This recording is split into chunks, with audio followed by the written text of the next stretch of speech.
Bapa, Saudara, Saudari umat Allah yang terkasih. Tahun 85 sampai 88, setelah 1 tahun bekerja sebagai imam di paroki, karena dianggap masih bodoh, saya ditugaskan oleh uskup untuk masih belajar di kota abadi di Roma. Dan selama 3 tahun di sana, kerap kali bertemu rombongan dari Indonesia, ziarah ke Roma dan ke Eropa. Kalau rombongan itu dari Raptim, biasanya orang Raptim menghubungi saya untuk menemani rombongan ini untuk menjelaskan tempat-tempat di Roma. Pernah satu kali ada rombongan sekitar 30 orang. Pertama, kita melihat gereja Santo Petrus, gereja Santo Yohanes Lateran, dan tempat-tempat yang lain. Di Roma itu ada 366 gereja yang baik sekali dikunjungi. Itu berarti kalau orang tinggal di Roma, setiap hari bisa masuk pada gereja. Masih ada satu sayap. Seingat saya ketika kita masuk gereja atau Basilika Santa Maria Maggiore, dalam rombongan itu ada seorang ibu. Dan Santa Maria Maggiore, di situ ada gua dan ada Bunda Maria yang sangat bagus dengan Yesus. Ibu itu tidak mau masuk. Saya tanya beberapa kali, ibu, kenapa tidak masuk? Lalu dia bilang, Romo, saya tidak mau masuk karena patung Bunda Maria di sana. Dalam hati saya berpikir, kalau nanti di surga dia melihat Bunda Maria, dia juga gak mau masuk.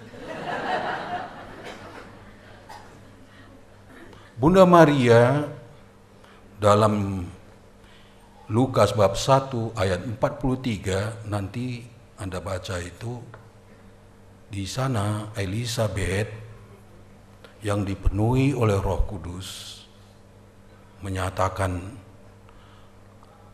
Ibu Tuhanku mengunjungi aku. Istilahnya Theotokos dalam bahasa Ibrani, Bunda Allah. Dan ini diucapkan oleh Elizabeth, orang kafir itu. Dan pasti kalau dia mengatakan Maria sebagai ibu Tuhan, itu dibimbing oleh Roh Kudus. Itu disebut di sana, Elizabeth dibimbing oleh Roh Kudus. Dan dia mengatakan Maria adalah Bunda Allah. Itu kalau percaya pada kitab suci. Teman-teman kita Protestan katanya sola scriptura, hanya kitab suci, tapi nggak baca kitab suci dengan benar. Itu bedanya juga pendeta dengan seorang imam. Kalau pendeta berenang sambil baca kitab suci, kalau seorang imam berenang sambil menghayati kitab suci, beda itu. Maria adalah Bunda Allah, Bunda Tuhan. Dan selama 9 bulan Yesus dikandung Maria. Jadi saya kira dalam ilmu-ilmu modern pun bisa menjelaskan, psikologi modern misalnya, relasi seorang ibu dan seorang anak begitu mendalam ketika ada dalam kandungan. Malah saya pernah bertemu dengan seorang bapak yang sangat kecewa karena lahir anak pertama, laki-laki lagi begitu gembira, tapi ketika dia melihat anak itu menangis. Dia pergi, tenang lagi anak itu. Datang, nangis lagi. Demikian seterusnya. Diperiksakan ke tenaga medis, ternyata anak itu sehat-sehat dan normal-normal aja. Mengapa setiap ketemu dengan papanya dia menangis? Maka dibawa ke psikiater.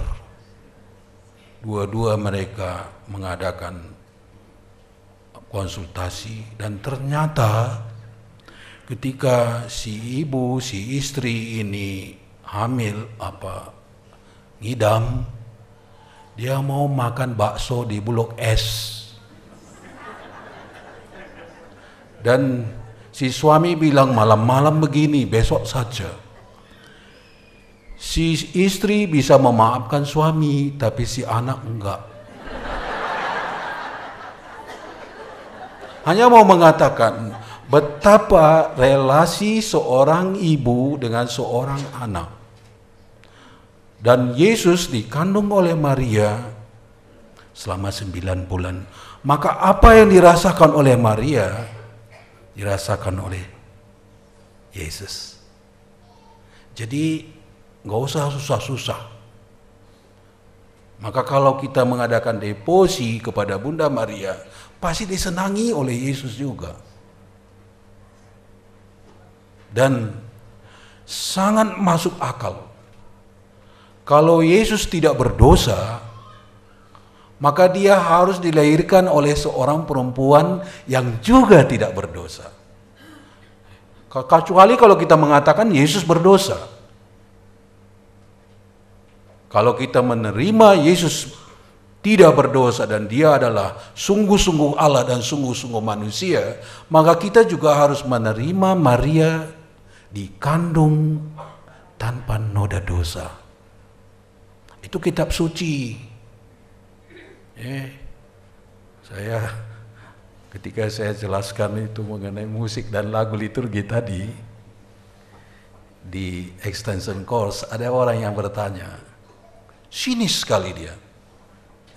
Kenapa sih karena di situ saya jelaskan mengenai misa requiem. Mengapa sih orang-orang Katolik itu mendoakan orang yang sudah meninggal? Saya mengatakan pasti ada dasarnya. Jadi orang Katolik itu buat sesuatu ada referensinya, ada dasarnya. Kalau Anda mengatakan juga bahwa tidak boleh mendoakan orang yang meninggal, pasti dasarnya. Pasti juga alasannya kitab suci. Hanya sekarang masalahnya kitab suci yang mana? Saya mengatakan, Anda terima enggak kitab Deuterokanonika? Enggak. Gereja Katolik terima itu. Gereja Katolik menerima kitab Deuterokanonika. Di dalam kitab Deuterokanonika itu ada 2 Makabe. Di situ dikatakan bahwa doa-doa kita yang masih hidup membantu saudara-saudara kita yang sudah meninggal. Jadi itu dasarnya, saya bilang. Jadi Anda mau percaya dulu mana? Tapi itu kan enggak. Para rasul terima kitab itu. Gereja Katolik ikut ajaran para rasul. Ya tapi orang-orang Yahudi kan tidak menerima kitab itu. Ya Anda ikut orang Yahudi aja. Jangan ikut. Lalu jadi diam. Pasti ada dasarnya. Maka kadang-kadang susah juga ya berhadapan dengan ini. Maria adalah tokoh utama dan pertama Ekaristi. Seluruh peristiwa penting dalam hidup Yesus, Maria selalu hadir. Juga disalib, Maria hadir di sana. Maria hadir menyaksikan bagaimana Yesus mengalami penderitaan yang luar biasa.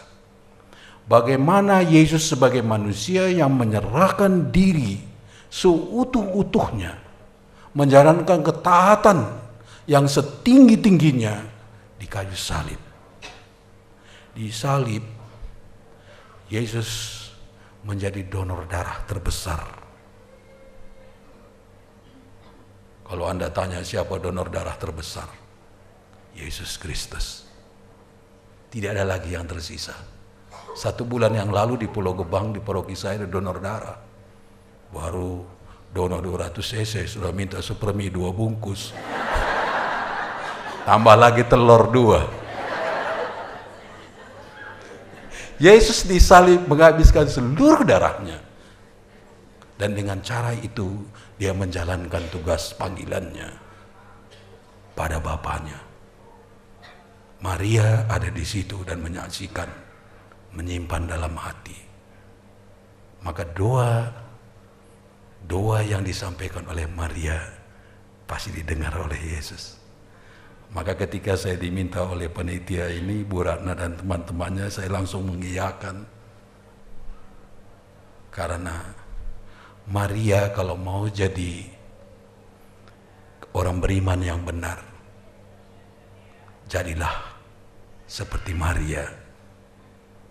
Maria mengatakan, terjadilah padaku ya Tuhan, menurut kehendak-Mu. Kerap kali kita merubah itu. Terjadilah padamu ya Tuhan menurut kehendak-Ku. Kerap kali kita merubah. Maka di Pulau Gebang ada seorang ibu yang berdoa. Sudah novena katanya. Di gua Pulau Gebang itu. Ternyata menurut dia doanya tidak didengarkan oleh Tuhan. Oh, dia bilang, pastor nggak mau lagi berdoa di situ. Kenapa? Tidak pernah didengar oleh Allah. Saya bilang, sini, saya turunkan patung ibu. Ibu yang berdiri di sana, saya bilang.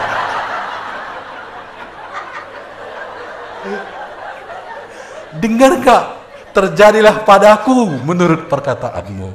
Bukan terjadi menurut ibu. Tapi semua doa kita pasti dikabulkan oleh Tuhan. Maka marilah setelah kita tadi, saya tidak ulang lagi, saya diperintahkan oleh Ibu Ratna, mengulang lagi secara singkat apa yang tadi disampaikan. Mau ulang apa? Pak Ben ngalor ngidur, saya juga ngalor ngidur, mau simpulkan apa? Namanya talk show, susahnya luar biasa. Tapi saya kira marilah kita menjadi manusia ekaristis seperti Maria. Terjadilah padaku menurut perkataanmu ya Tuhan. Amin.